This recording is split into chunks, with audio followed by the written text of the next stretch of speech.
Fun to see these comments rolling in here. Scott Smith says, good morning, Dog Nation. Georgia going to beat UK by 100 points. So Scott's feeling pretty confident here, which is nice. Dog Daddy says, with the commitment of Oscar Delp, the Dogs beat South Carolina twice this year. Go Dogs. And, yeah. And, when you heard, and I hope you watched the announcement live on the DawgNation video channels yesterday, you heard a very honest moment from Oscar Delp's mother where, her she's an alumna of South Carolina. That's a school that she has some affection for. She grew to like Shane Beamer over the course of that recruiting process, and I think she really put it out there that it was hard to say no to Beamer in the pitch from South Carolina. They respected the recruiting offer and the way in which the scholarship offer was extended by South Carolina. I had great respect for that. And ultimately, still, she was of the belief that Georgia was the best place for her son. That speaks to how well Georgia is able to recruit in these kinds of battles right now, that even when there's that emotional time, think about, say, Rick Sandage a couple of years ago where there was a similar kind of tie to South Carolina, and maybe at the time, maybe Georgia, couldn't overcome that, or, whatever you want to say, went down there. In this particular moment that we're in, Georgia is recruiting at such a high level that even emotional ties to other schools just simply can't stand up to the energy that seems to exist around the chance to play for the University of Georgia right now. We've seen this with other guys too, right? Tate Ratledge, family has those ties to Tennessee. That's still the Georgia win. You go on and on where, Georgia's winning these battles where there may have been some reason to believe that another SEC school should have had an automatic advantage that they simply just were not able to take advantage of. More comments rolling in here. Heather Capello also gives us a hashtag JD to NYC. Heather, I appreciate that. We will shout out a few more folks who are kind of participating in the JD to NYC thing a little bit later on here too. So I just love the way all of this is playing out. Don says we need a big-time receiver to replace Pickens, and obviously we're only a few days away now from five-star receiver Luther Burton getting ready to make his college choice there too. So if you say, well, the Pickens time in the Georgia program may be getting ready to come to an end as a junior, he could obviously leave to go to the NFL, whether he plays again this season or not, and you're looking for that next five-star to populate that roster, I don't know. Maybe Luther Burton does end up being that guy. Let's get a few more comments.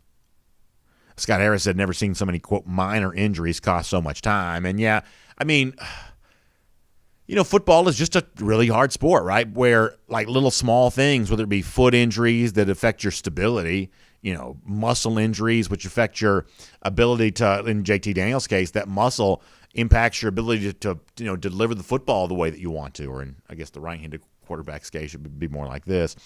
It affects your ability to deliver the football. I mean, think about this in baseball sometimes when, starting pitcher gets that blister on his finger and you think, well, that's the smallest thing in the world.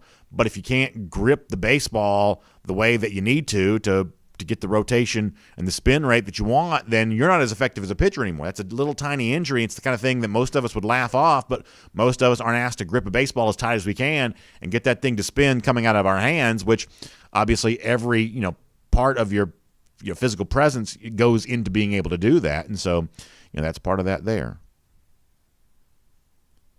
Jay Shipe says the game day spotlight's paying dividends to our previously thought of weak home schedule. Yeah, it's amazing. And it's just goes to show you just how much college football can surprise you. We've seen lots of surprising results around college football already this season.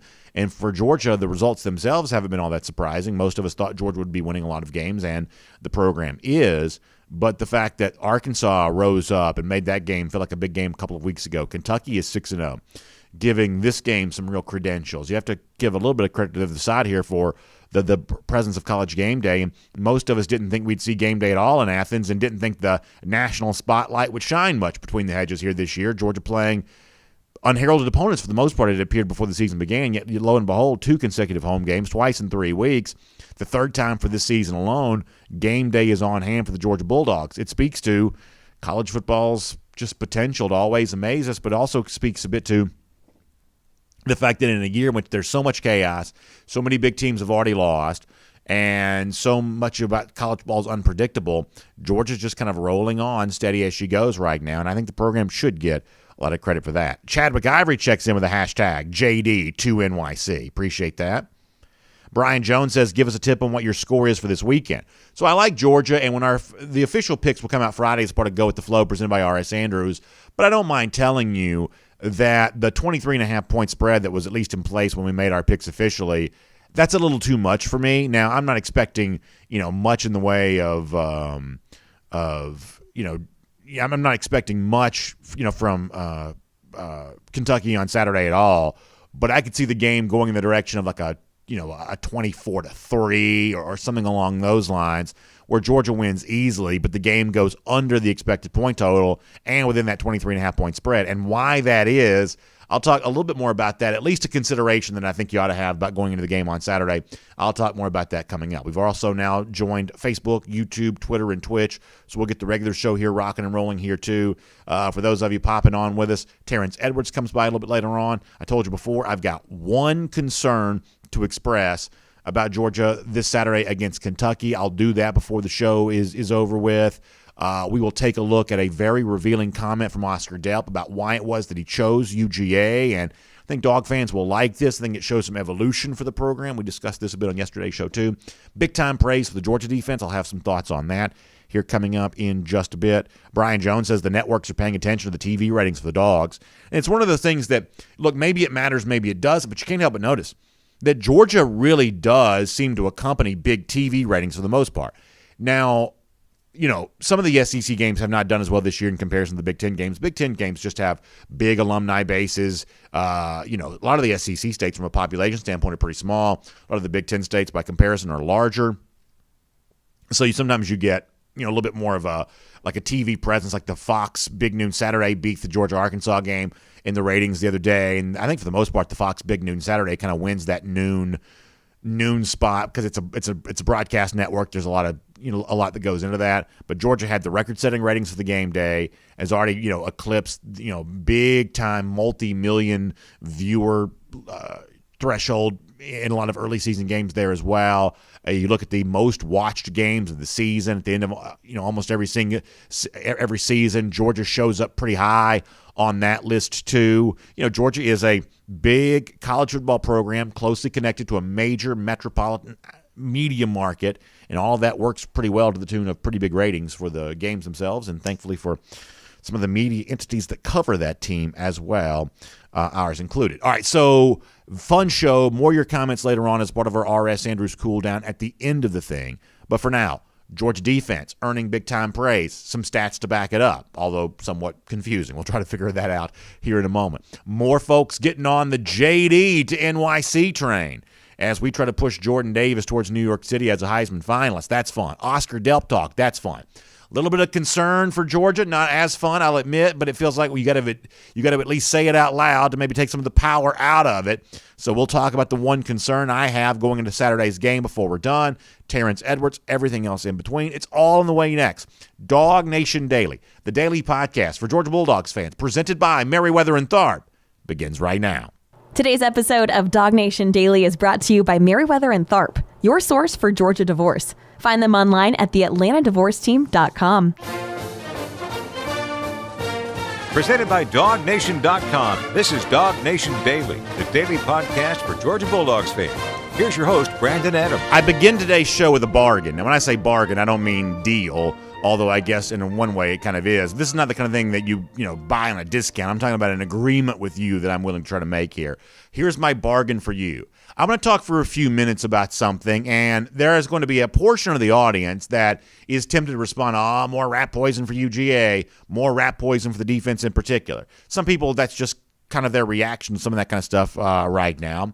And so here's my bargain for those folks that endure this, if you can, for a few minutes, and then before the show is done, for everybody, I will give you the exact opposite of rat poison. Because believe it or not, as much as Georgia's kind of riding high right now, as well as things are going, I still do have one, I would say, fairly significant concern about Georgia and this Saturday's game against Kentucky.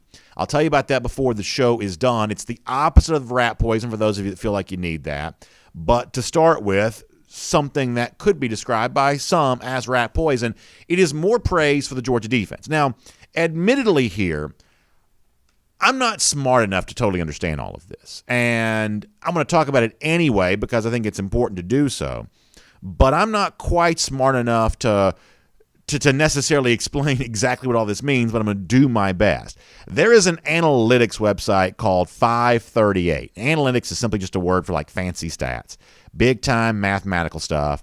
And here's the headline. Alex Kirshner's the writer. He's a college football writer that's written from a number of other outlets over the course of time.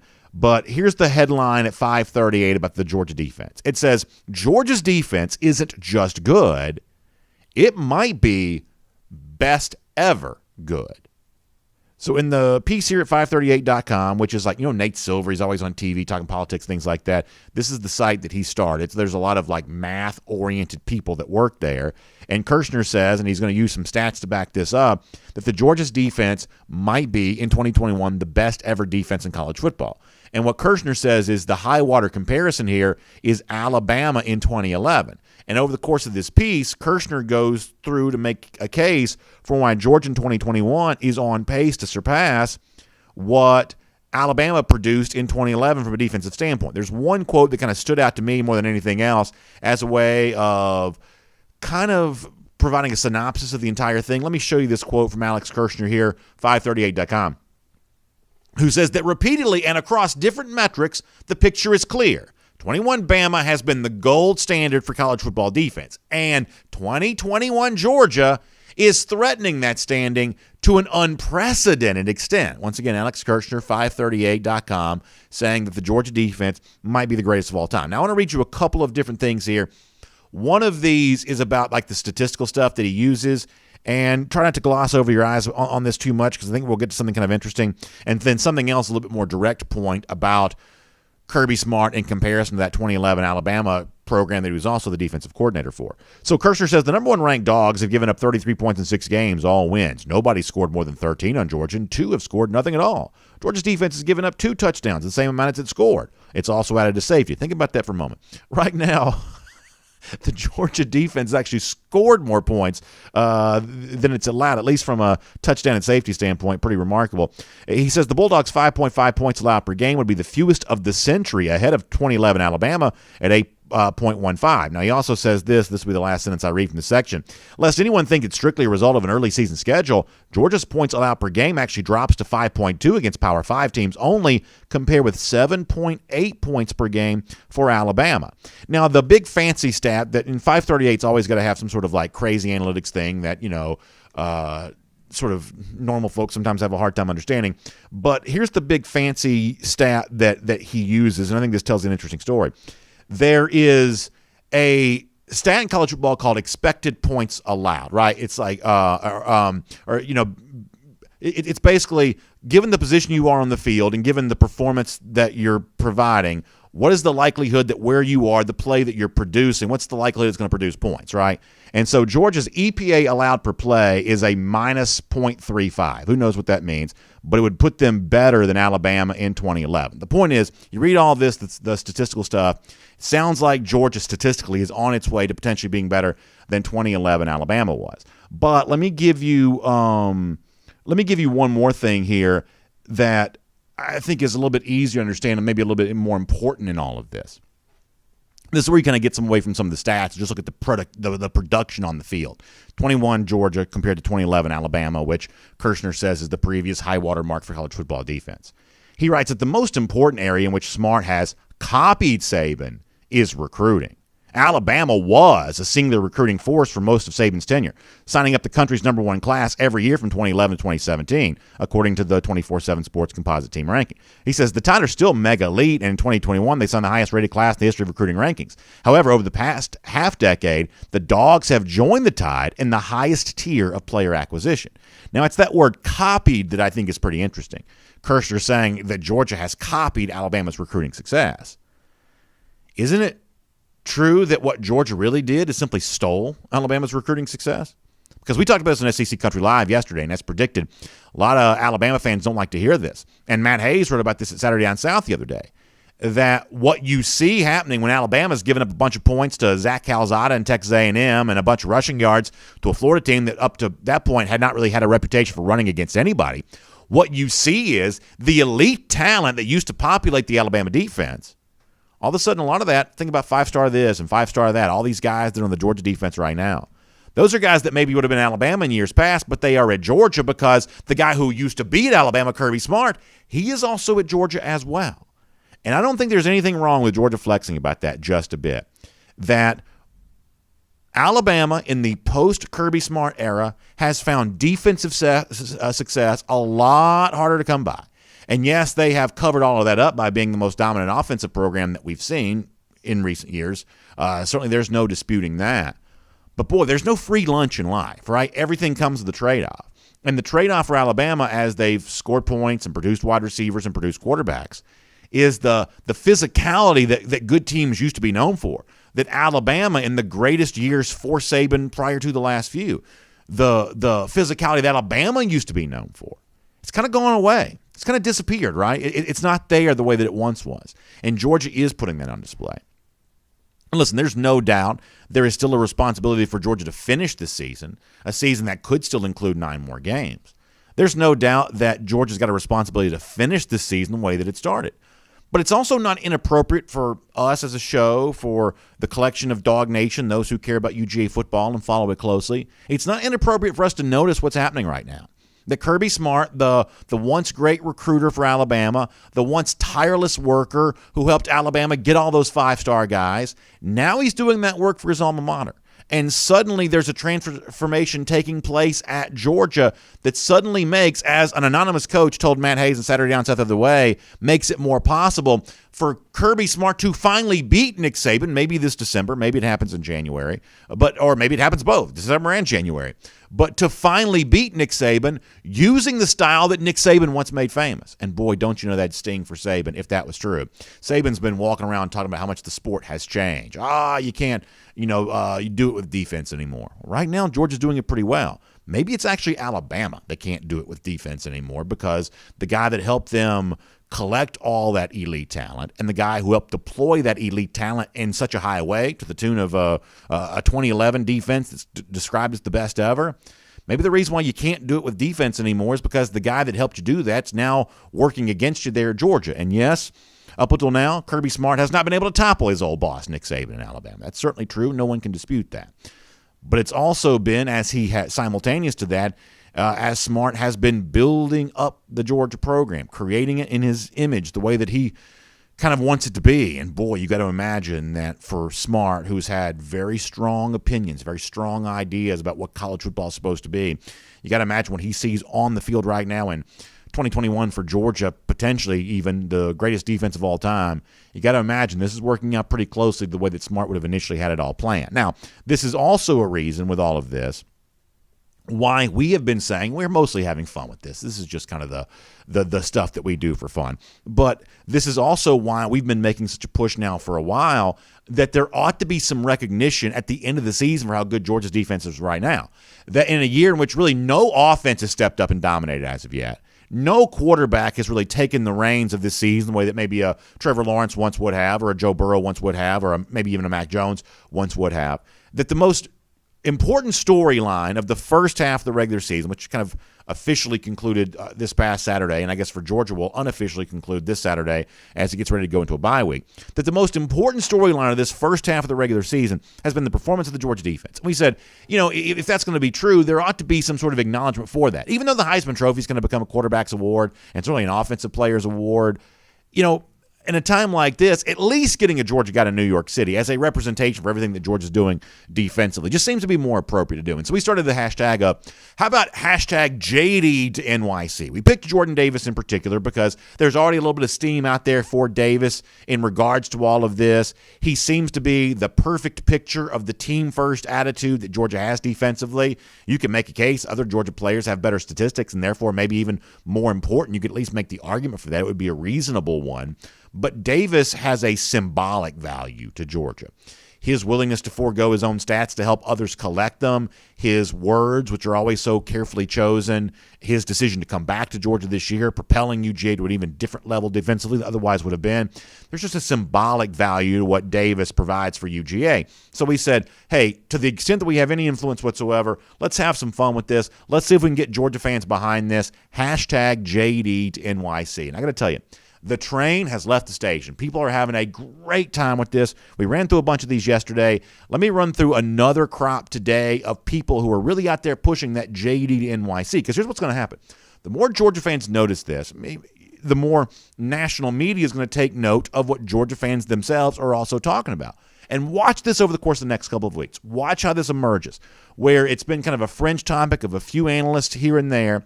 But the more and more that Georgia fans talk about this, watch the way that even bigger names, bigger platforms, larger audiences, watch the way more and more people become aware of this as time goes by. So let's roll through a few of these, and we're just flat out giving attention to the Georgia fans who are bringing this up on social media because we want more people to notice it. Matthew Barman says if Jordan Davis is the face of the UGA defense, N'Kobe Dean might be the brain, Jalen Carter might be the heart. But Davis getting to New York City would truly be special. And I agree with Matthew on that. That's why we're doing this. Keith Finney used the hashtag JD to NYC, and he added the Heisman Trophy on that. He reached out to ESPN on that, so he's pushing that to the accounts that matter. You love to see Keith Finney doing that, and I'm glad that he did. Brian Garrett says, something to think about. How much fun would it be to see Jordan Davis one day in one of those funny Heisman House commercials with all those quarterbacks and running backs? I think that'd be great to see, Brian. I think that's a really good thing to bring up there. Our buddy Mad Dog, who's always so good at this kind of stuff, the popular meme of Kirby Smart's son holding up the sign, Jordan Davis pointing with him, and now it says hashtag JD to NYC. Really good stuff from Mad Dog. That's exactly the kind of social media presence we need to see this campaign, this hashtag have. I love to see Mike Mad Dog doing that. Our buddy Sugar Ray also gives you Jordan Davis walking out the field, Heisman Trophy in hand, saying he is exactly who we thought he was. Sugar Ray, I appreciate you doing that. I think we have a couple more to show you here there as well. Byron Robinson, by the way, to his credit, called this back in September. He says, hear me out, and he added DawgNation on this. How about Jordan Davis as a Heisman candidate? So credit to Byron for being kind of in on the ground floor on this. And our buddy Miriam Martin Corbin, Georgia Girl on Twitter, says, Jordan Davis for Heisman. Nobody can argue. He's the face of Georgia's amazing defense. He's a stellar athlete, a leader, and a first-round pick. No doubt, she says, hashtag JD NYC. That's the last one, correct? Really, really good stuff. So we're going to keep this hashtag going, hashtag JD to NYC. Davis as the representation of what has been an amazing team performance for this Georgia defense, the incredible stats that he's put up, the defense has put up all around all 11 guys, and kind of cool to see an analytics site, even not necessarily of a football bent, but just kind of a math-oriented site, noticing the success of the Georgia defense there as well. Truly right now something to celebrate. My name's Brandon Adams, and this is DawgNation Daily, the daily podcast for Georgia Bulldogs fans, presented today by Merriweather and Tharp. And glad to have you with us no matter how you get to us today, live on video, 10 a.m., Facebook, YouTube, Twitter, Twitch. We start at 9:45 in the morning for our 1st and 15 at DawgNation.com and the DawgNation app. Just a way of saying thank you for helping us roll the show out on those platforms and have such great success launching new platforms, and a little bit of extra content as a way of saying thanks to you for that. It's also a great chance for us to interact together there as well. So if you check us out sometimes for our cool down after the show, check us out before the show as a part of 1st and 15. I'd really appreciate that. Obviously, I'm incredibly grateful as well to our friends at Merriweather and Tharp who make all of this possible. They're your source for Georgia Divorce. And listen, we have a great time talking college football here on this show, whether it's Jordan Davis to the Heisman, whether it's Georgia defense arguably being maybe the best ever, at least making a push for that. Those are all really fun discussions to have. What is a less pleasant discussion, unfortunately, but also a reality, is that many of the people in our audience, and an audience the size of ours, just statistically speaking, a lot of you either have experienced divorce, will experience divorce, you're concerned that might be the next step in the relationship you're in right now, and I understand your concerns on that. It can be a scary and confusing process. I won't deny that. But here's what I can also say, and I believe this emphatically, that for the questions you have about the divorce process, whether it's even right for you, maybe the most important question of all, you've got questions. My friends at Merriweather and Tharp have answers. There's no hesitation in my voice whatsoever about telling you to reach out to them, because they're going to talk to you about your situation, the specific circumstances that you're dealing with, and they're going to explain all of your options to you in a way that's, I think, it's going to be easy for you to understand, in a way that you can get clarity about your next steps, whatever they might be. And they've been doing this for thousands of people, right? They've done this thousands and thousands of times. And a lot of this they just kind of give away for free right there on their own website, blog posts and podcasts and all those kinds of things to help you understand what the divorce process is like, how the law specifically impacts you, what it can mean for your finances, what it can mean for your relationship with your children, and all of those things. Meriwether and Tharp knows how weighty of a discussion this is, and they take it very seriously. They're fun people. We've hung out a million times. By the way, I should also give a quick shout out here. One of the partners there, Bob Tharp, I think he also celebrated a birthday yesterday. So happy birthday to Bob on that. And as I said before, they're fun people. They love having fun. We've had plenty of fun over the course of the years for sure. But they're also serious about this subject there as well. So find them online, theatlantadivorceteam.com, theatlantadivorceteam.com. Meriwether and Tharp, your source for Georgia divorce. Make sure you check them out today. It is Terrence Edwards coming up in just a moment. So much to talk to Terrence about.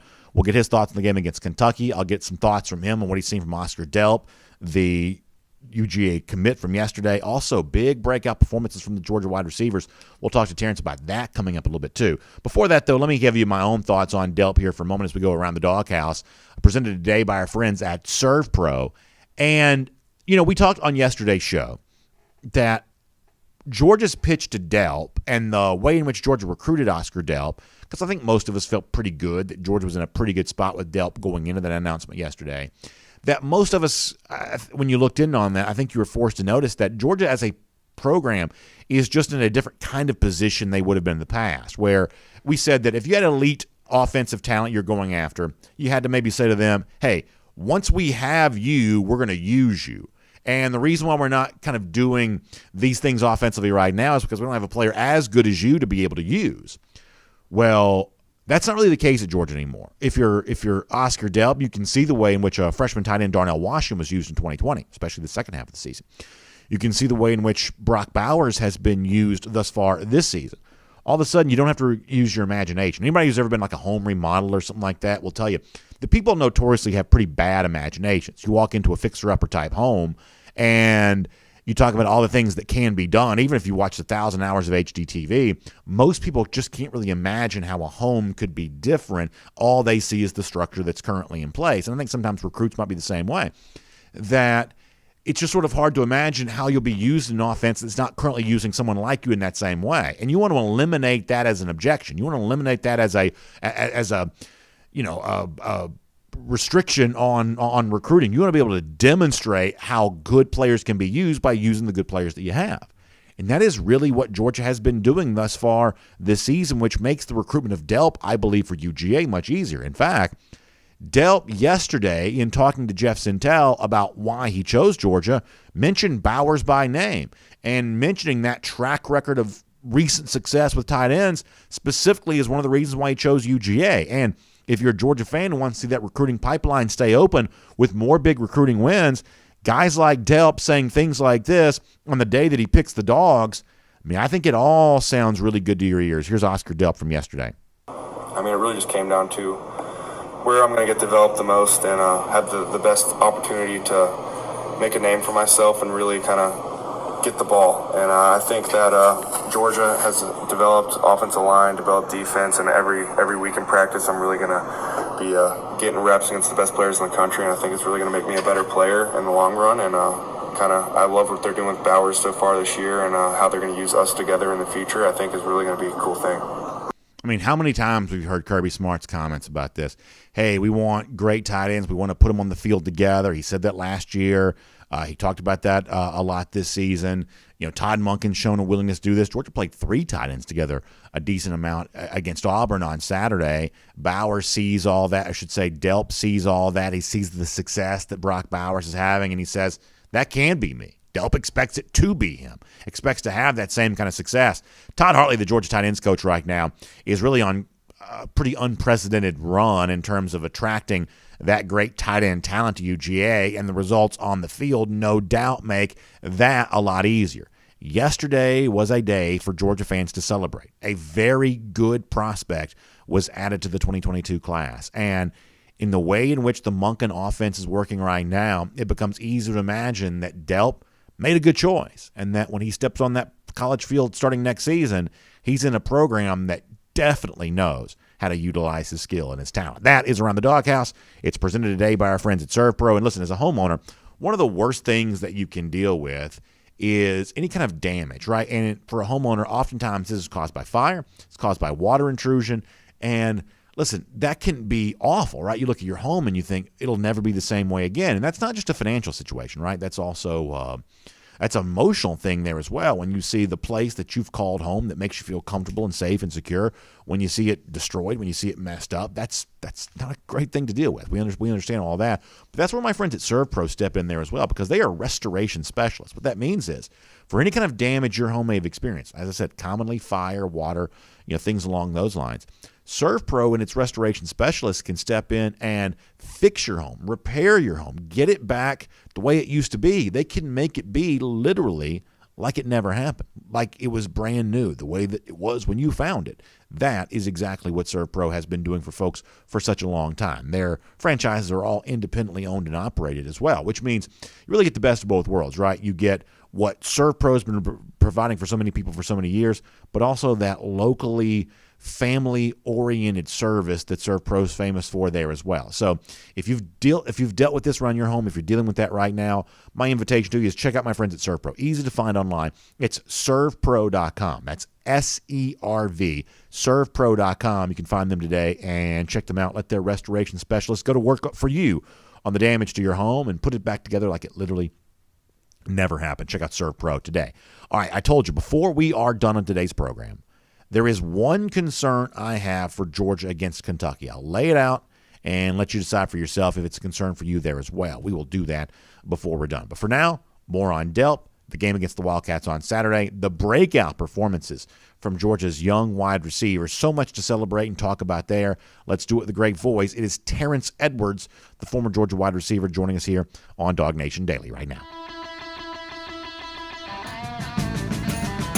From Athens and across the SEC or wherever the recruiting trail may lead, here's a DawgNation.com insider. And here on DawgNation Daily, presented by Merriweather and Tharp, Terrence, I was just talking about Oscar Delp, and I want to get an opinion from you on Delp here in a moment. Before that, though, let me just kind of look at the game itself against Kentucky on Saturday, because I really haven't done that too much in today's show as of yet. Another big showcase for Georgia.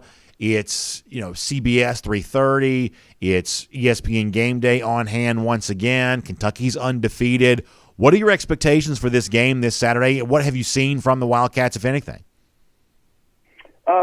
Truthfully, I haven't seen a lot of their games. I've caught bits and pieces of it, but from what I've been hearing and reading, they have a really good offensive line. I know Coach Stoops is a really good football coach. He's actually done great things there at Kentucky in their football program. So he does have this UK program going in the right direction.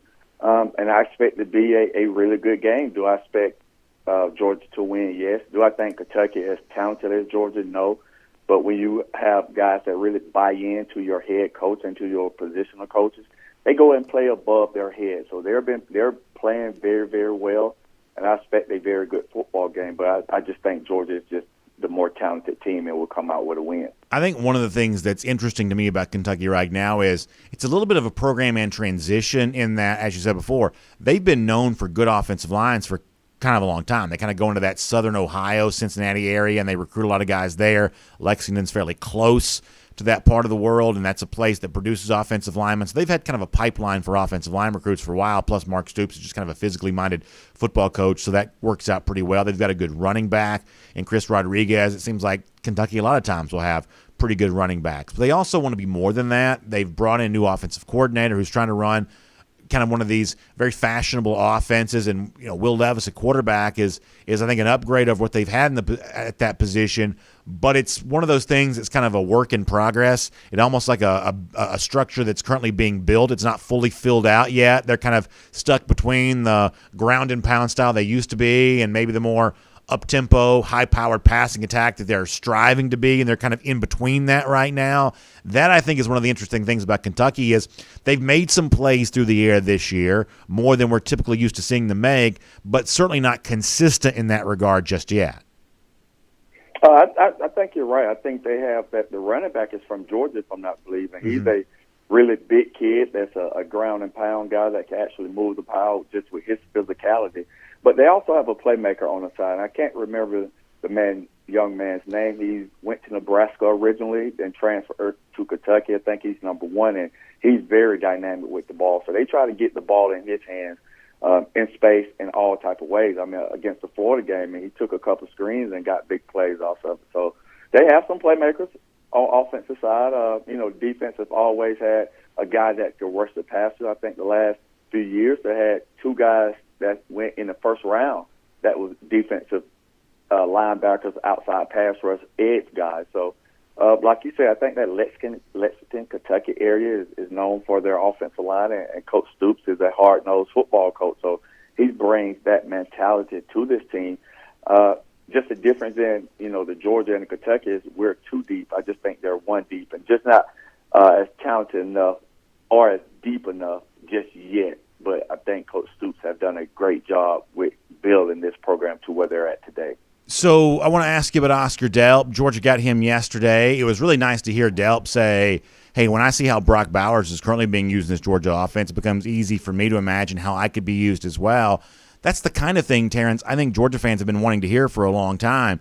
Playmakers being used, future playmakers saying, okay, just slot me into that spot and I'll do some of those same things next year as well. That's the way you get that offensive recruiting pipeline really pumping, is when you have results with your elite prospects and future prospects take notice of that. What have you seen from Delp as a player? What do you think Georgia's getting here?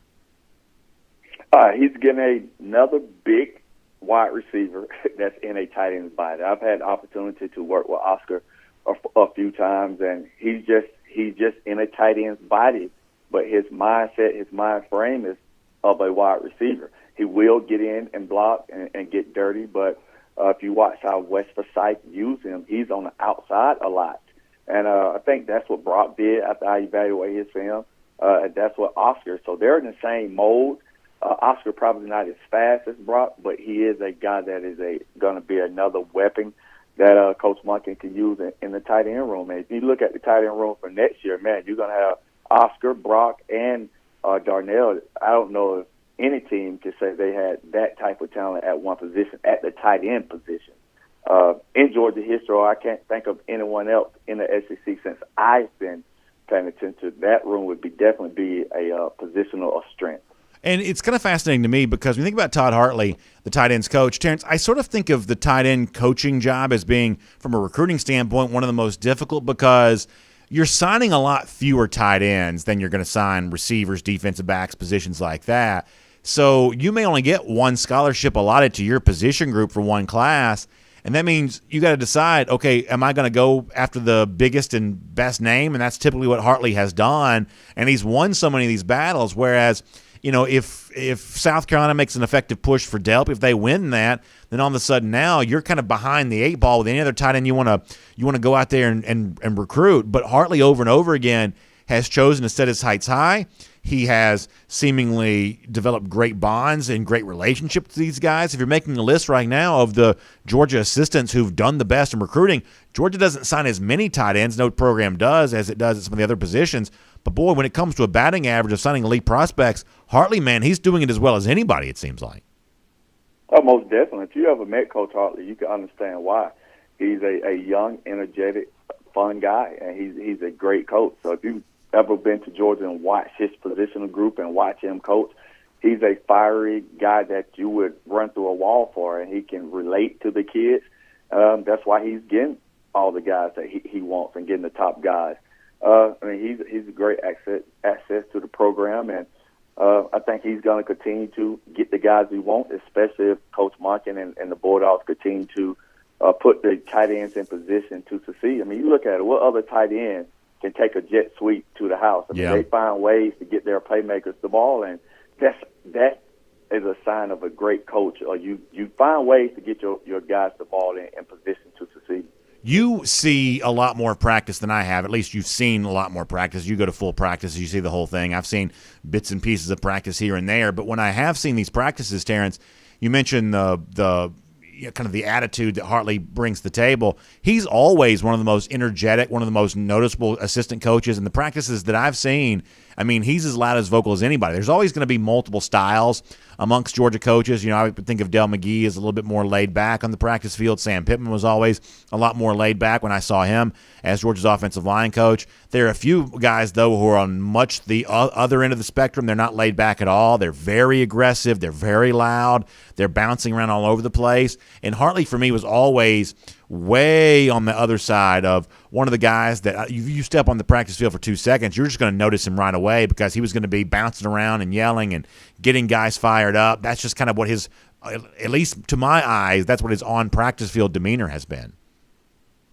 Oh, most definitely. I mean, if you watch practice, once he touched those white lines, it's nonstop with him. Yeah. I've watched a lot of practice, and each coach is different. Coach Pittman was more laid back. You didn't hear him very much. To James Coley. Coach Coley was another energetic guy, and you could, with his different style of voice, you can hear him over everyone. He was a fiery guy. So there's different styles. Like you say, Coach McGee is not a very loud coach, but he gets his points across his way. And I think Coach Smart has really assembled a very unique and different type of staff that gets to the kids, and the kids love playing for these coaches. And you can see that with Ladd scoring that touchdown and him and Coach Hankin doing the windmill dunk. Oh, yeah. Man, these kids just love these coaches, and I think Coach Smart has really hit on his positional coaches and his coordinators. I want to talk to you more about these receivers in a moment. Let me also remind folks that coming up next Saturday, that's the bye week for Georgia, there's a really fun opportunity to get involved with some great Georgia autograph guests. This is going to be a huge event. It's with our friends at Sports Addiction. And if you go to DawgNation right now, at the top of the page, you can learn all about this, what you get a chance to see here. I'm talking about it's big names. It's J.T. Daniels, it's Jordan Davis, Nakobe Dean, Kendall Milton, all going to be signing autographs in Marietta, Georgia. That's Saturday, October 23rd. That's the bye week. That's a little bit more than a week from right now from where I'm sitting, a week from Saturday, October 23rd. Daniels, Jordan Davis, Nakobe Dean, Kendall Milton. You can get a super ticket. And if you want the JT Daniels autograph, you get the super ticket, and you can get everybody else autographed there as well. So when you click into the opportunity, you can learn more about this and figure out which ticket option is the right one for you. But it's an amazing autograph opportunity with some of the biggest, most sought-after names connected to Georgia football, including quarterback J.T. Daniels. That's next Saturday, October 23rd. So the easiest thing to tell you to do, maybe to go to DawgNation.com and see more about this. You can also go to sports-addiction.net. That's the website that takes you directly there to it, sports-addiction.net. Or top of the page, DawgNation. You can't miss it. Jordan Davis, Nakobe Dean, J.T. Daniels, Kendall Milton. Maybe Jordan Davis will even put a JD to NYC inscription on your autograph. Maybe. I don't know if he'll do that or not. You can ask him and see. But nonetheless, big autograph signing next Saturday going down with Sports Addiction, DawgNation.com, right there at the top of the page for more details on that. All right, Terrence, we talked about wide receivers a moment ago. How about the success that Georgia had on Saturday? We've talked right now a lot about Ladd McConkey, obviously, and we should keep talking about it because he's having that kind of amazing breakout season here. But A.D. Mitchell on Saturday wasn't far behind on that either. He was a big part of what Georgia did. Both these guys were relatively unheralded as recruits and yet really critically important for Georgia right now. You know, how much do you enjoy seeing that? And I guess it's also appropriate to ask, where would Georgia be without them, given all the injuries that Georgia's had at wide receiver? How fortunate is UGA to have Mitchell and McConkey providing what they're providing right now?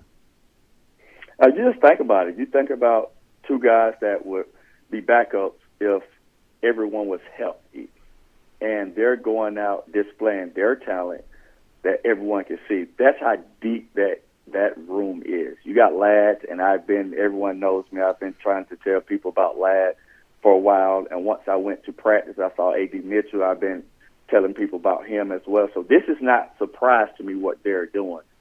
What is surprising is the talent level in this room is just off the charts. When your guys who would be backups, if the guys that are starters would be healthy, these would be your backups, and your backups are doing this well. So imagine once you get the guys back who was penciled in to be starters, once you get them back healthy, the Jermaine Burke and the Marcus St. So you get those guys back. Kier Jackson's almost 100%.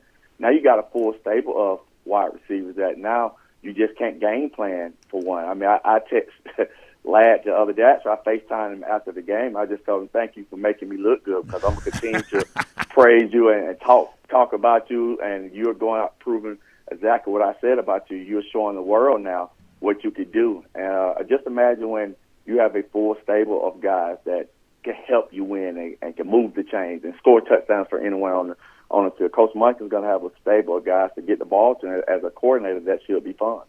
Let me squeeze in one more thing before we let you go. There's been a lot of chatter about what Georgia should do with its quarterback position. JT Daniels is working his way back to health. Seems like he's still been somewhat limited in practice. My assumption is as long as that's true, we're not going to really see much of Daniels, if at all, on the football field. But there's also some people out there that are saying, with Stetson Bennett playing as well as he is right now, that maybe you don't have to rush JT Daniels back because of what you're getting from Bennett here at the time. What is your opinion on all of this and how you think the quarterback situation either will play out or how you think it should play out in the time to come?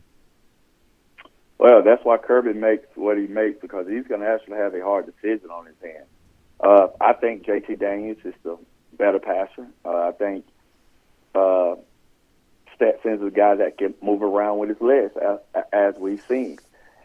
But if JT doesn't play against Kentucky and Stetson plays as well as he's been playing, they really going to have a decision on what they're going to do. A few weeks ago, I would have said, without a shadow of a doubt, JT gets back in there. But if we continue to play like we played against Auburn, it's going to be a tough decision. And as a player in that locker room, it will probably be split. I mean, I want JT, but Stetson.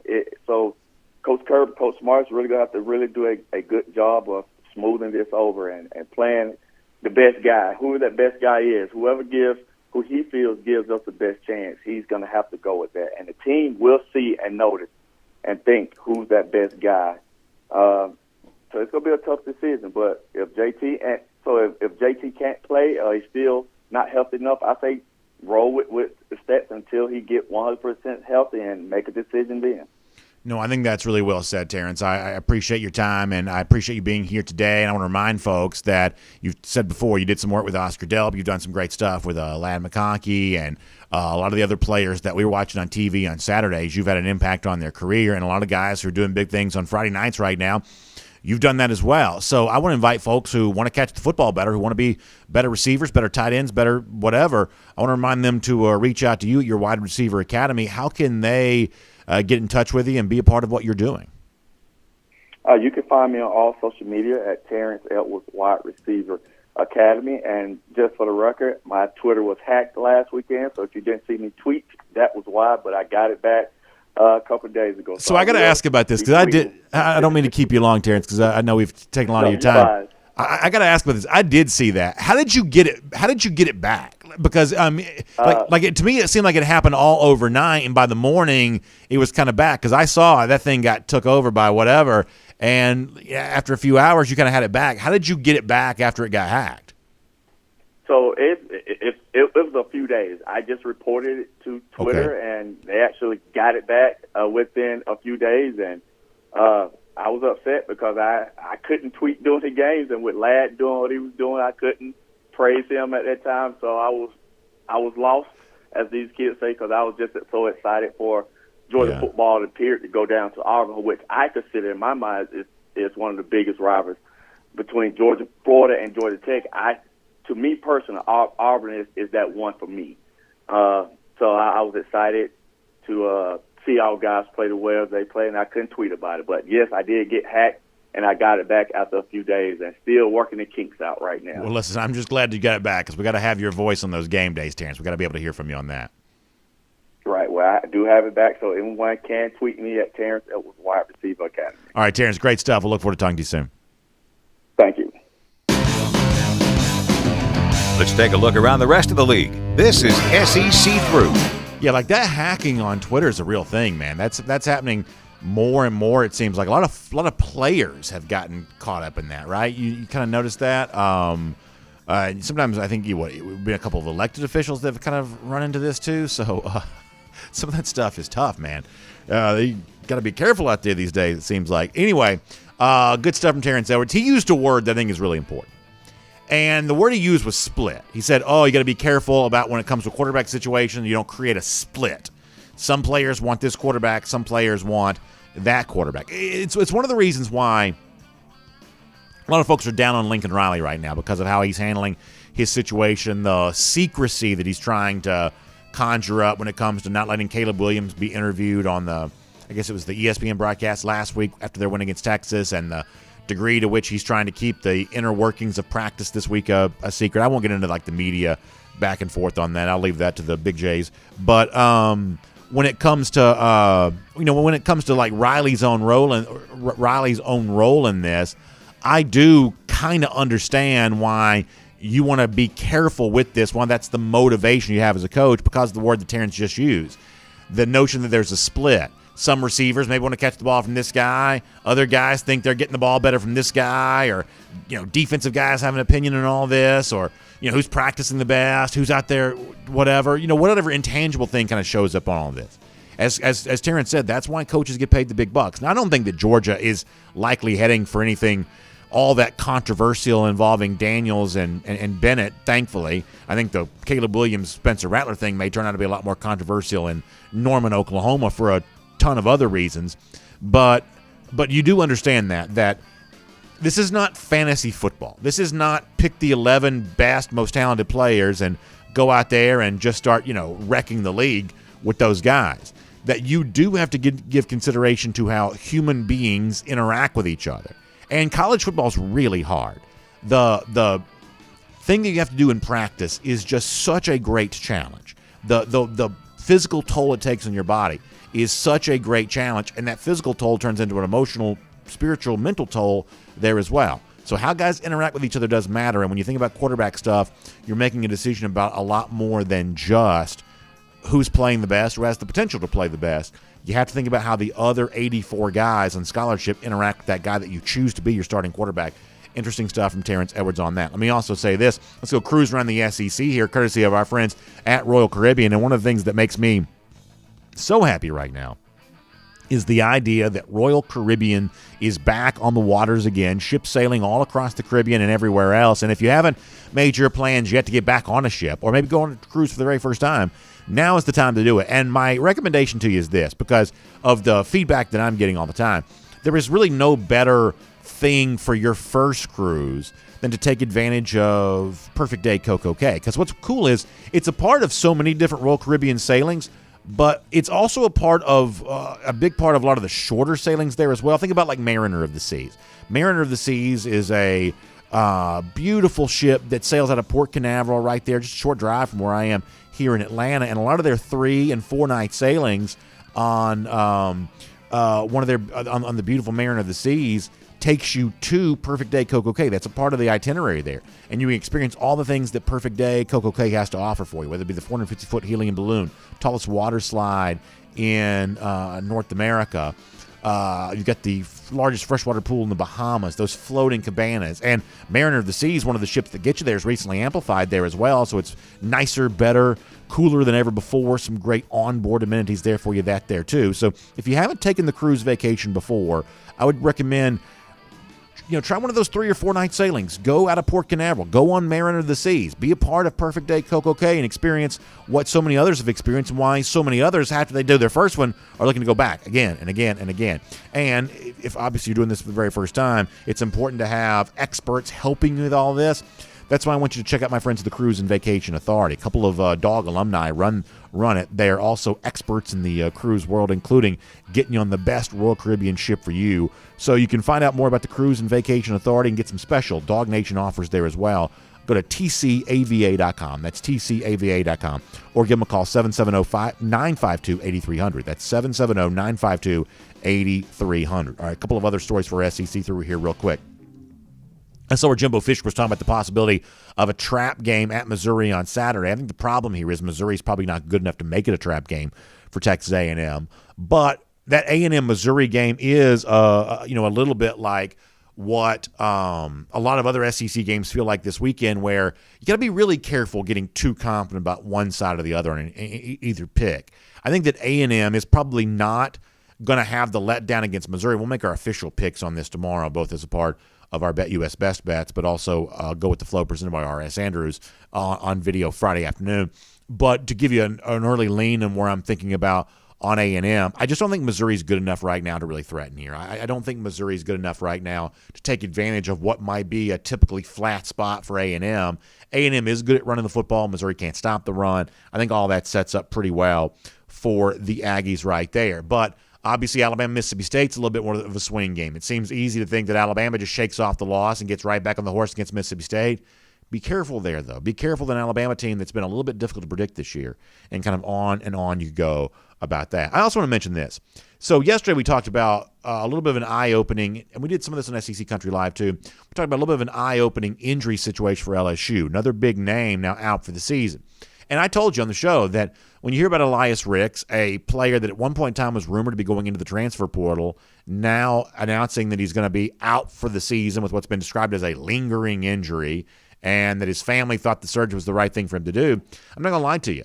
I used that as part of my belief that LSU may have just quit on the season. And that's not a specific criticism of Ricks. That's just a preponderance of evidence thing. Okay, all of a sudden it's Ricks, it's Stingley, it's Keyshawn Butte, the wide receiver. All these big names are dealing with injuries, and it starts to feel like the opt-out thing that happened for LSU last year where, guys like Rick Gilbert were leaving the program. And it just seems like that LSU has dealt with so much of that. Orgeron's biggest problem in a lot of ways is not just the fact that he's losing games, although they're losing way too many of those this year. It's that he's having a hard time keeping players in the program. And I cited Ricks as an example of this yesterday. Fair and balanced, though, here, Elias Ricks' mother, Shauna Ricks, has spoken to the Athletics' Brody Miller. And I want to make sure I give her quote here because it is in contrast to what I said yesterday. So we're never going to be unfair here, and I want to be I want to be fair to Miss Ricks here, who says about the Eli Ricks injury and the surgery that this is not an opt-out. This is not she says this is not he's going to transfer. So let me try to give you context of that quote. This is not her saying that he's going to transfer. She's saying it's not an opt-out. It's not a transfer situation. So she's basically saying that Ricks is still pledged to the LSU program and still a part of that program, but looking to be out right now because of injury. So we said, hey, is this next big name, Ricks, added to the rest of the list, more examples of LSU quitting on the season? Rick's own mother says, no, that's not the case, that he's still an LSU guy. He's just going to be injured for right now. Now, that doesn't change my overall opinion on this too much. I think it's going to get ugly for LSU. I think it could be ugly this Saturday at home against Florida. I believe there'll be a lot of empty seats. And I think that's kind of a problem for LSU, and I don't expect them to play very well there. They're getting very, very thin, and you're not quite sure what the buy-in is. But at least in the case of Ricks, his mother says he's still more a part of that than maybe I gave credit for yesterday. I was going to do another story in the SEC. Let's just go ahead and wrap it up for right now. We'll make that cruise around the SEC courtesy of a Royal Caribbean because I do want to get our attention back on the Georgia Bulldogs here for a minute on DawgNation Daily presented by Meriwether and Tharp here today. And I said this off the top of the program, that when you talk about the Georgia defense maybe being the greatest of all time, that you're obviously contributing to what some people describe as rat poison and what some people say is too much praise. That narrative kind of won't ever fully go away. There's always going to be some concern about that. And I've told you before that I'm a person that came of age as a Georgia fan, child in the 80s, went to high school in the 90s. I'm the kind of person that came of age during the kind of Larry Munson era. Munson was the most influential voice on me that shaped me becoming a Georgia fan to the extent that I am right now. And y'all all remember the way that Larry Munson talked about Georgia football. There were concerns. The opponent was unbeatable. The circumstances were impossible to overcome. That's always what Georgia was kind of facing going into each every game. That was just the theatrical style that Munson had of describing the action. That had influence on me. So as I've told you before, even in a year like this where I think I am justifiably confident in what UGA does on a week-in, week-out basis, there is a part of me that's always going to at least want to consider what could go wrong. What's the thing to worry about when it comes to Georgia on a Saturday? And I'm just going to look for it. I can't help it. I just am going to try to look for it. And sometimes when you look, you do find it. And so for me, and just file this away, maybe you take this seriously, maybe you don't. I think you have plenty of freedom not to if you don't want to. But when I think about my one concern for Saturday, I can't quite shake that going into the weekend. And it's really not that much to do with the opponent, Kentucky, and it's not really a suggestion that Georgia's not going to win or not going to win in mostly impressive fashion. But once again, it's the kind of thing you're forced to think about. This will be a Georgia game that leads UGA into an off week before it plays Florida on October 30th. And in previous instances under Kirby Smart, there have been 6 of these because there were 2 byes in one season back in 2019. In previous instances under Kirby Smart, Georgia is 0-6 against the spread going into a bye. 2 of those were outright losses. Georgia lost in 2016 to Vanderbilt, one of the worst games in recent Sanford Stadium history, before the bye week that season. In 2017, Georgia won easily against Missouri, so maybe you shake it off and say it doesn't really matter, but they technically did not cover the spread against the Tigers that day. And if you remember, the first half was a little closer than maybe a lot of Georgia fans certainly thought it would be. Missouri hit a couple of big plays offensively against Georgia there that day, so that was an example of a win, but not a cover. 2018, the game before the bye, was at LSU. Georgia was a favorite, actually a fairly sizable favorite at LSU on that particular Saturday. They lost by 20 points. 36-16 was the final score. Then 2019, there were 2 bye weeks. There was the game against Notre Dame, which maybe you say is the outlier here because Georgia did win against a highly ranked opponent, but Georgia was also favored by about 17 points or so that day and had to hold on late just to win. The other game there in 2019 was the guy that you see on your screen for those of you watching video. Remember Mark Stoops in Kentucky coming into Athens in 2019 with the rain and the awful offensive performance, and maybe all of that gets excused away by the weather. But boy, I've seen teams play better in the rain than Georgia played there that day. It was 21-0. Georgia won in a shutout, but once again, the overall expectation was certainly higher than what Georgia put together there that day. Then last year in Kentucky, in what might be the nooniest noon start of all time, Georgia won the game 14-3. Kentucky never really threatened, but Georgia also just didn't have a lot of life that day, didn't have a lot of energy. For the most part, I shrug off the noon doldrums and don't really make too much about that. But that day, Georgia seemed to be kind of caught up in that sleepy noon atmosphere there at Kroger Field Commonwealth Stadium. The point is, 2 outright losses, 6 instances where Georgia has failed to cover the spread in the Smart era going into a bye week. And that's where Georgia finds itself there on Saturday. I think that the point spread here is probably a little too high. 23.5, I think, is what I last saw it at BetUS. My guess is the actual final margin of victory for Georgia on Saturday, it may be a safer pick to say it finishes inside that number more so than outside that number. Now, there's a lot of ways to beat Kentucky in a impressive fashion that is just south of the point spread total for Saturday, 24-3, or you can think of all the different, point possibilities in your own mind here. But as I said before, I can't quite shake the idea that, man, this is a spot on the calendar, game before the bye, that Georgia's had a little bit of difficulty. And maybe that's connected somehow. Maybe it's not. Georgia's obviously typically trying to get healthy this time of year and maybe trying to give that rest to folks going into an important stretch in November. Maybe that's got something to do with this, or maybe it's just all random and it doesn't really mean anything. But here's the one thing I will say to kind of put a silver lining back on this, maybe a little bit more of a positive spin back on this. Let's say that's not the case this time. Let's say that Georgia going into a bye week doesn't play around and mess around and underwhelm. Let's say that Georgia comes and blows doors against Kentucky on Saturday, a program that's been at least good enough to keep it closer than the experts thought with UGA the last 2 times they've played. Then it will be another example of something we've seen a lot this year. Georgia showing program growth. I mean, remember, there was a time in which Georgia was thought to have trouble going and playing in SEC West venues. We didn't even talk about that last week going into the game against Auburn. Georgia easily won the game, blew out Auburn in its own stadium. That's the kind of thing that at one point in time we were told Georgia couldn't do. Georgia can't win these road games in the SEC West. Did that this past Saturday and blew out Auburn in the process. I told you a couple of weeks ago, Georgia playing Arkansas, that kind of reminds me of that Notre Dame game in 2019. The one where, as a big favorite in front of a hot crowd, Georgia still struggled to dominate the way that a lot of folks thought they were going to. Yet against Arkansas, they clearly showed total domination to the point of complete annihilation against Arkansas that day. Another chance to show some real, true program growth. On Saturday, another chance here as well. 2 outright losses, 6 instances of failing to cover in the game before a bye. Well, Saturday, Georgia can show, no, that's not a problem for this program anymore. that they can handle Kentucky as easily as experts say they are supposed to. I'm still a little skeptical if it's going to be quite that easy against the Wildcats on Saturday, just because that's not quite the way SEC football is designed to be. But nonetheless, it will be a measuring stick to judge just how ready Georgia is for the stretch drive that's on its way.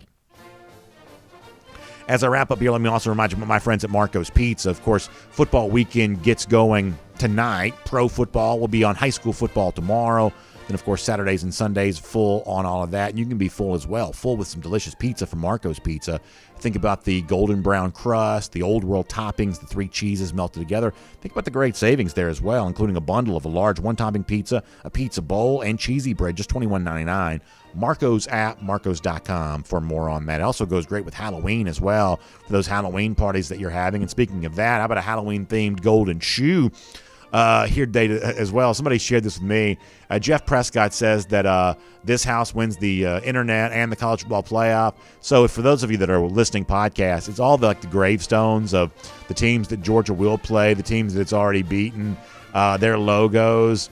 That's really very clever, and I love the SEC-themed cemetery there. By the way, can't wait to see the lousy, stinking Gators as a part of that. Gator Hater Countdown. Dogs beat Florida 16 days from now. We will see tomorrow, DawgNation Daily, presented by Merriweather and Tharp.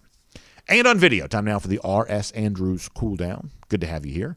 Whether you're joining us on Facebook, YouTube, Twitter, Twitch, DawgNation.com, the DawgNation app, or whatever video platform you are checking in to see us on, we're just very glad to have you here, and I appreciate all of that. We'll dive in here. We'll get some comments on Facebook and everything else too, and then we'll probably bounce out of here. Let me do Facebook first today. I really don't remember where I started yesterday, and I apologize. I know some of our friends are going to say you got to get the spinning wheel to use that. Maybe one of these days we will have that. But for now, on Facebook, there we go. Hold on. All right, here we go.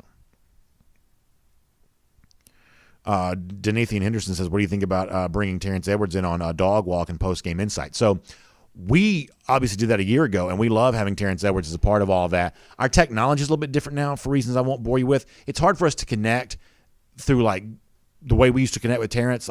With a full stadium there now, it's become hard to do that. So I'm hopeful that we can get Terrence to at least one game in Athens this year, because I'd love to be able to do exactly what you just described. Randy Hall says, give us a Delp chortle. I think the full-on chortle is hard to conjure up if you're not quite in the moment, but I was certainly happy about that yesterday. Marcus Chafin, thanks for the kind words. Boy, I'd love to be guest picker or anything like that. No, my picks may not go too well, but I'd love to be doing it for sure. Matt Rukavina says the only concern he has for Kentucky is running out of bourbon before kickoff. So Matt's feeling pretty good there. Isaac Cruz, thank you for the kind words. Fun to be on for Delp last night. I love our ability to be able to do that and provide that platform for recruits to show their big day. I love celebrating with those guys in that moment. Thank you. Cherie Hudson Byra says, I think we're going to see both JT and Stetson on Saturday. Maybe so, but I still am of the belief that as long as Daniels is limited in practice, and we were told by Smart on Tuesday that he had been, as long as that remains true, the odds of seeing Daniels play, I would say, probably not great. That's my best guess on that, but I've also been wrong before. Keith Vold says, how about Terrence Edwards for guest picker? I'd like that for sure. Randy Hall says the next one's going to be Luther Burden, and boy, I hope you're right about that. Kyle Cummings says, I hope JT plays. He needs reps. Totally agree. I think what Kirby's going to say, though, is that he needs those practice reps as a precursor to that. I'm just basing this on some of the things that Smart said in the past. Chase Smith on some of the wins that Kentucky's had this season. And it is true that, you've got 2 high-profile wins as of late for Kentucky, what they did against Florida as a 9-point underdog, or at least close to 9-point underdog, and what they did last week against LSU. LSU's not a good team, but it's still a marquee win. But prior to that, the Chattanooga game for Kentucky was not very impressive. The Missouri game, I think, seems less impressive now that Missouri's turned out not to be very good. So, yeah. Somebody, I knew this was going to come up. And I was in the midst of kind of doing something on the show, so I was organizing something. And so I didn't say this, but it was a little bit of a Wan'Dale Robinson, Dan Mullen type thing with Terrence Edwards a moment ago. He knew his name. He knew his number right away. The name kind of escaped him there for a moment. I did think about that being very, very similar to the Dan Mullen thing. I'm glad somebody caught that because I thought the same thing for sure. Tim Tatum says they look sloppy versus Florida and got a lot of help from the Gators. Yeah, I mean, Florida had the statistical edge against Kentucky there that day, and I don't think anybody, at least I haven't heard anybody make a strong case for Kentucky winning the game. I think a lot of people think Arkansas is actually better than Kentucky, and if Arkansas couldn't play close here, a lot of folks think they won't either. As I said before, any concern that I have about the game is not so much even related to Kentucky. It's just related to Georgia in this spot, and, are you – it's almost like a case of senioritis, you know what I'm talking about? Like your last day of high school as a senior, you're kind of packing it up a little early and thinking about what you're going to be doing over summer break or something like that. You almost wonder if Georgia gets caught with a little bit of senioritis going into these bye weeks. William Gleaton says Ric Flair is a guest picker. So here's my thing on Flair. I would say that Ric Flair is one of the most influential people in of celebrities anyway, one of the most influential people in my life, right? I mean, Flair was a very, very big deal to me for quite some time. And the fact that Flair has had a connection to UGA, I believe he has, daughter that's been an athlete at Georgia. I think that's a really cool thing. But from a sporting sense, I have plenty to criticize when it comes to Ric Flair. And I know this is a legend, and I'm going to tread lightly on this. Ric Flair has been a fan of every sports team in America. I mean, think about the college football teams alone that he's put on the gear for and done the woo for and had some sort of connection to. It seems like it's been Georgia, it's been Florida, it was Michigan for whatever reason. Flair has been connected to everybody. Don't even get me started in professional sports. Like, he has been like the celebrity fan for 24 sport teams, literally 20-something teams. Like, Flair's out there, he's the guy, and he's rallying the crowd, and he's good at it. And even at this age, Flair is still Ric Flair. But I can't have – I actually get less excited about Flair showing up in the UGA gear because of the fact that he's just won it for every school that's out there. Philip Jordan Wells says that, if Flair is a sports mercenary, he really is. He really is. Craig Hill says, how about Goldberg for guest picker? I wouldn't mind that for sure. Steve Highland likes the idea of that too. I'm sure Goldberg's probably done it before, but he would be a good one. Same thing I said about AJ Styles the other day. I think AJ Styles, the phenomenal one, was probably the best person calling the dogs I've ever heard. He was also probably the best. He called the dogs, and he did the It's Saturday in Athens pregame video as well. He was probably the best. These wrestlers are just good on the mic. They have to be. That's part of their job. And so he was just very comfortable in that role. So wrestlers like that are always going to be among the best. John Benton says, who decides among who's going to be the guest picker? Is there a fancy committee? I think it's a matter for ESPN of who they can get, and I'm sure it starts on Sunday at the very top of the top, right? They probably reach out to some A-list person. That person says no, or that person just simply can't get there because it's done in person now again. And so after that, you kind of move on to the next, and you've got some guys or gals that you can get, and you start with some stretch goals in the hopes that you maybe get a yes from one of them. And I believe that's kind of how that goes. It would not surprise me if this particular Saturday, just given the fact they're back in Athens again, if it's not a UGA-themed guest picker, sometimes it's not. Sometimes it's just a celebrity. And it wouldn't surprise me if that's one of those again for this Saturday there as well.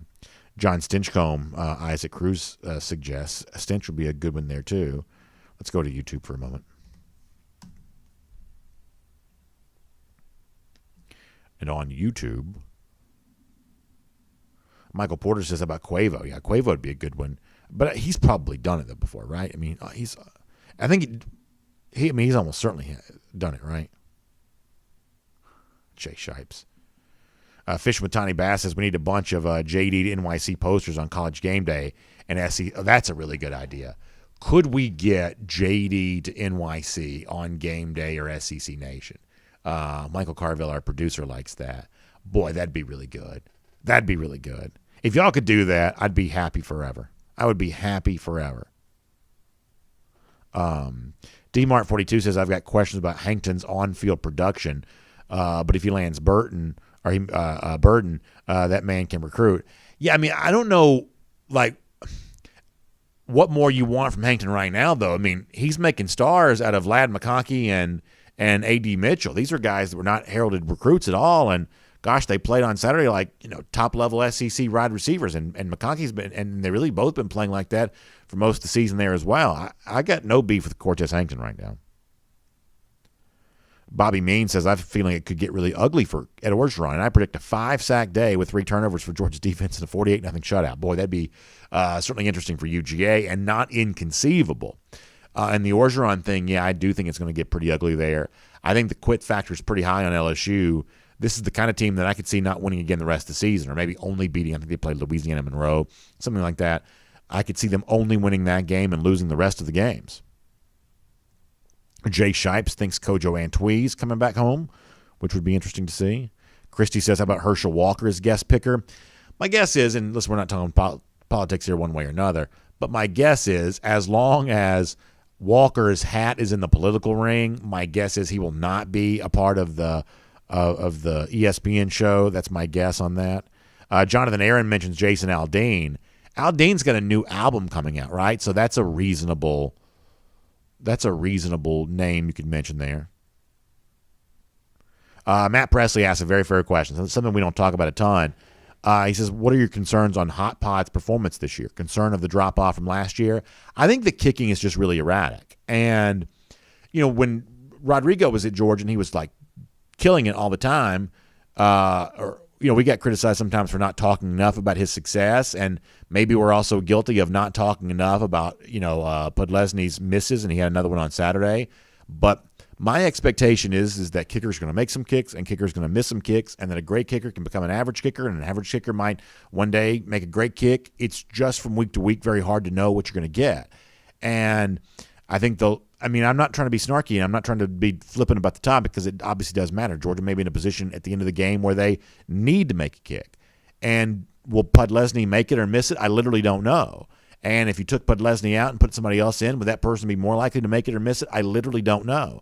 I don't believe that kicking can be treated as something that happens with – I don't think you can predict kicks with any kind of real accuracy. I mean, look at Roberto Aguayo, who was maybe the greatest college kicker of all time to the point that he was drafted in, the second round or something crazy like that by Tampa, and they cut him 2 years later. It's just if you buy high on a kicker – I think you're going to regret it. And obviously, I have enjoyed greatly the popularity that Rodrigo had at Georgia, and over the course of the years, Georgia's had a lot of good kickers, and I've got great respect for them.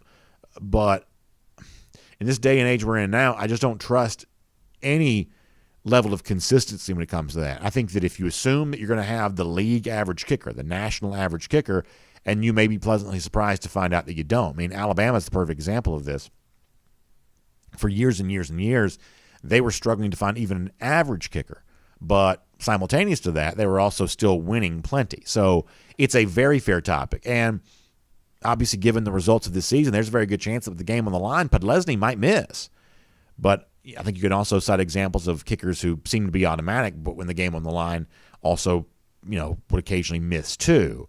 It's just one of those things that if you leave the game in the hand of your kicker, I believe you deserve what you get. That any drive that you have a chance to punch it in for a touchdown, that if you don't do that, then at that point in time, you've left the door open for whatever happens after that. Michael Porter says, what about Spud Webb as the guest picker? That'd be fun. Green Soldier says, weren't we nervous about the noon games prior to Arkansas? Did UGA put that to rest this year and at least ease your worry for the pre-week of the bye week? I think it's a very fair question, and I think that to a degree that probably is true. I always think that the noon game thing was probably a little bit more overrated anyway, Green Soldier, not to get too deep in the weeds on this. But a lot of those noon starts happened in 2016 when Georgia just wasn't very good, period. They were playing more at noon, and they just weren't good enough to beat a lot of teams back in 2016, unfortunately. The bye week thing has been more consistent in that it's been true week after week year after year after year. But the point that you're making is still accurate, that a lot of the, oh gosh, you worry about Georgia in this spot or that spot or whatever other fill in the blank spot you want to discuss. Georgia has, for the most part, eradicated those concerns, and maybe this could be the next one that also becomes true for. I think you're right about that.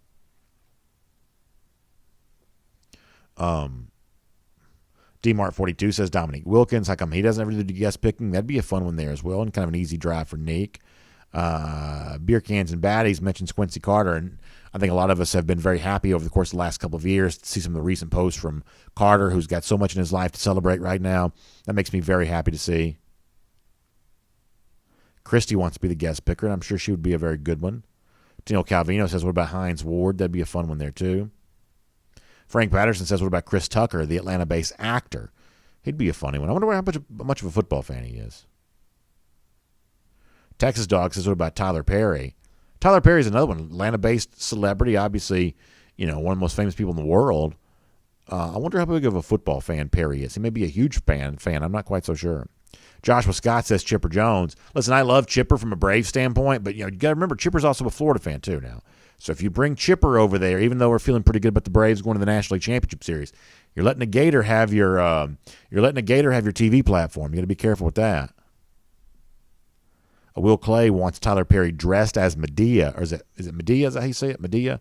For the guest picking. That'd actually be pretty funny. Has anyone ever done it in character? I'm not quite sure about that. Frank Patterson says Todd Gurley could be a guest picker, and that's true. All right, a couple more comments. We're going to bounce. At DawgNation.com. Randy Hall says, who's this pseudo Jamie Newman? There are actually a lot of pseudo names in our DawgNation.com comment section. I don't know if it's all the same person putting different names together or if it's different people who want to use pseudonyms, but we've had a few of those. Chad McGyver also says Ward and Champ Bailey would be good for that. Yeah, Champ Bailey did a great job of doing the Saturday in Athens pregame video for the Notre Dame game a couple of years ago. He was good at that.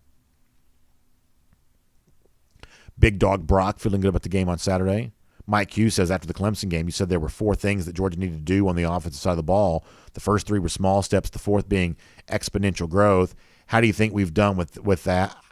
I'm very happy. I'm glad you remember that, Mike, but I'm very happy. And the small exponential things were, or I should say the small incremental things were, players getting healthier. Now, we haven't seen a ton of those guys get healthier yet, although I guess Darnell was a step in that direction last week.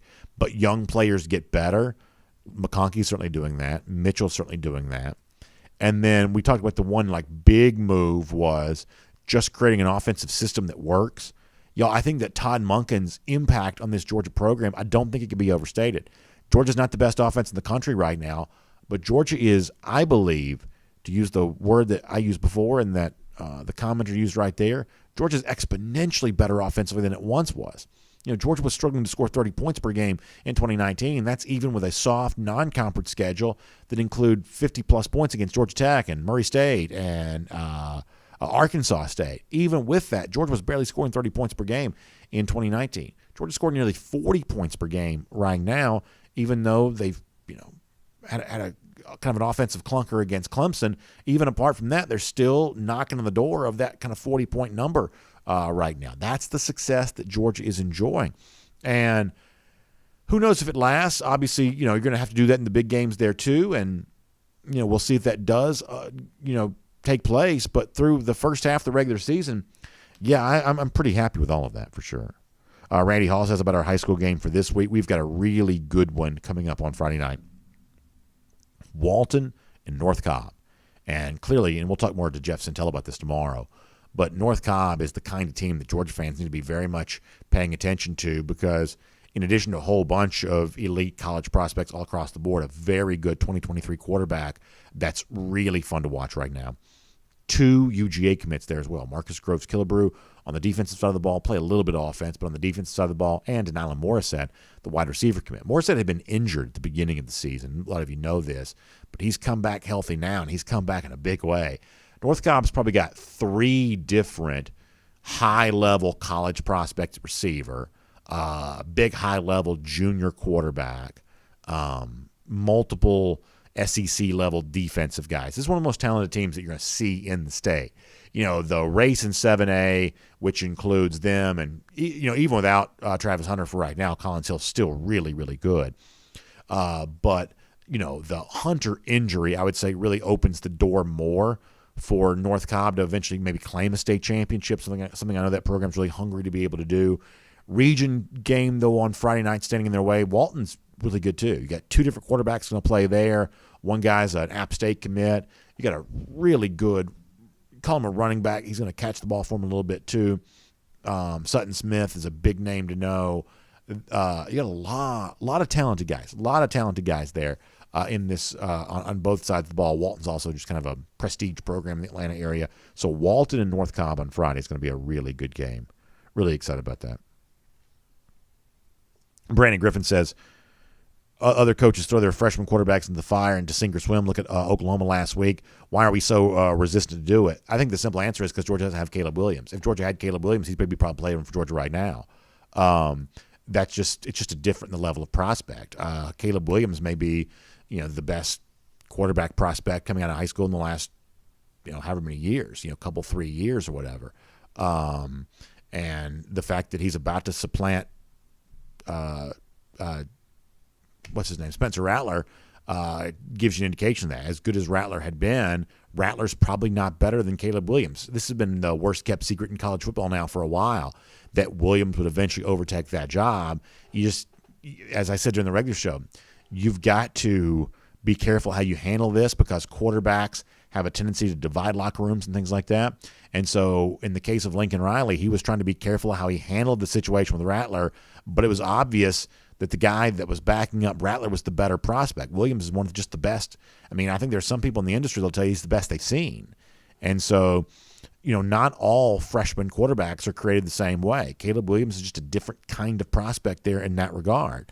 And what Georgia is doing is a little bit more consistent with what most programs do because the kinds of guys that are truly ready to step on the field and play that quickly, they're just not but a small handful of those. It's not one per year. It's like one every couple of years who's truly ready to do that.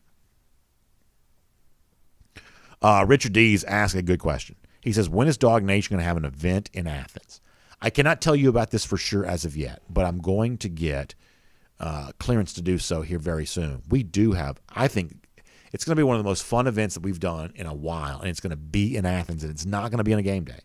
It's going to be really, really cool, and coming up very, very soon. I'm going to tell you all about that. For now, we got to go.